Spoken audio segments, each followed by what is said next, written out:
ચાલો સસલું સવારે ઉઠે અને કસરત કરે. કસરત કરવાની કેવી મજા આવે. રોજ ઉઠી અને કસરત કરતું અને બધાને ઉઠાડતું. ચાલો બધા ઉઠો, સવાર થઈ ગયું. બધા ઉઠી જાઓ, સવાર થઈ ગયું. બધાને ઉઠાડતું અને કસરત કરતું અને કૂદતું ને ખેલતું હતું. સસલું તો બધાને ઉઠાડીને આગળ ચાલી જાય છે અને બધા બહાર આવી જાય છે અને ત્યાં તે મોટા સસલાભાઈને જોઈ જાય છે. એટલામાં એ સસલાભાઈ છે તે તેને પૂછે છે કે તમે ક્યાં જાવ છો સવારમાં? ચાલો મારી સાથે કસરત કરો. સસલુભાઈ તો મોટા સસલાને મનાવવા લાગે છે કે મારી સાથે કસરત તમે કરો. એટલામાં તે મોટા સસલાભાઈ છે તે ના પાડે છે. કહે છે કે હું હવે નાનો નથી તારી જેમ. મારે ઘણું બધું કામ હોય છે અને મને અટાણે સવારમાં કામ કરવા દે છે.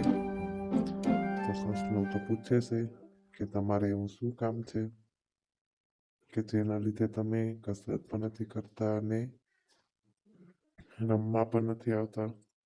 એટલે મને કહે છે કે મારે હજી ખોરાક શોધવા જવું છે અને માળો પણ રહેવા માટે બનાવવાનો છે.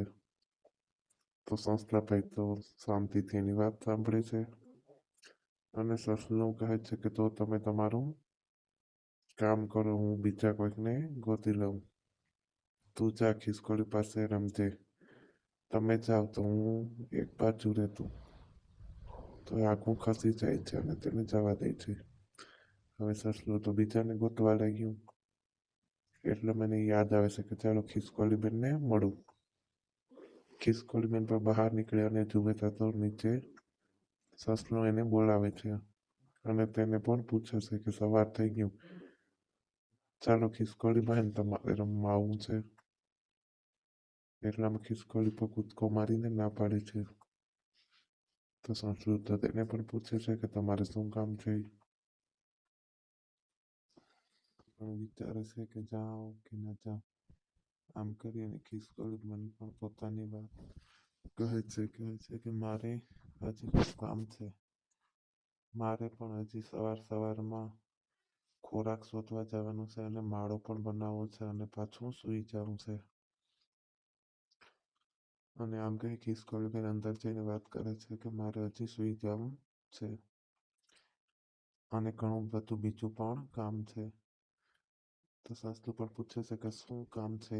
તો ખિસકોલી કહે છે કે મારે હજી ખોરાક શોધવા માટે જવું છે, ખોરાક ભેગો કરવાનો છે. આમ કહીને ખિસકોલી બેન પોતાના માળામાંથી સસલાભાઈને વાત કરે છે. ત્યારે સસલું કહે છે કે ખિસકોલી બેન તો હું ચાલો બીજાને મળી આવું અને બીજાને બોલાવી આવું. આમ કરીને ખિસકોલી બેન પોતાના માળામાંથી નીચે ઉતરે છે અને ત્યારે સસલું ત્યાંથી આગળ જાય છે. ત્યારે સસલાભાઈને તેનો બીજો મિત્ર મળી જાય છે અને સસલું તો તેને કહેવા લાગે છે કે તમારે મારી સાથે રમવા માટે આવવું છે. તો ચાલો આપણે બધા ઝાડ પાસે જઈએ. ત્યારે તે પણ તેને ના પાડી દે છે અને આમ કરીને તે પણ કહે છે કે મારે પણ હજી ઘણું બધું કામ છે. તું તો સાવ નવરું છે. તો સસલું તો પૂછે છે કે તમારે શું કામ છે. એવામાં તે કહે છે કે મારે હજી માળો બનાવવાનો છે અને ખોરાક પણ શોધવા જવાનું છે સવારમાં. ત્યારે સસલું કહે છે કે તો તમારે બધાને તો કામ છે. જ્યારે તમે બધા પોતાનું કામ પૂરું કરી લ્યો ત્યારે મને ઝાડની બાજુમાં મળજો. આપણે બધા સાથે મળી અને ત્યાં પોતાનું કામ કરીશું અને ખોરાક પણ ગોતીશું. સસલું કહે છે કે હું પણ તમારી સાથે આવીશ, તમારી મદદ કરીશ. એવામાં સસલું તો ખૂબ ખુશ થઈ જાય છે અને તે તેના મિત્ર સાથે વાત કરે છે. આમ કહીને બધા વૃક્ષ નીચે ભેળા થાય છે અને ત્યાં જ તે બધા એકત્ર થઈને વાતો કરે છે કે અને સાથે મળીને બધા સંપીને રહે છે. સાસલુભાઈ તો ખૂબ ખુશ થઈ જાય છે અને બધાને ભેળા કરે છે વૃક્ષ નીચે અને બધા ત્યાં સાથે મળીને રમે છે.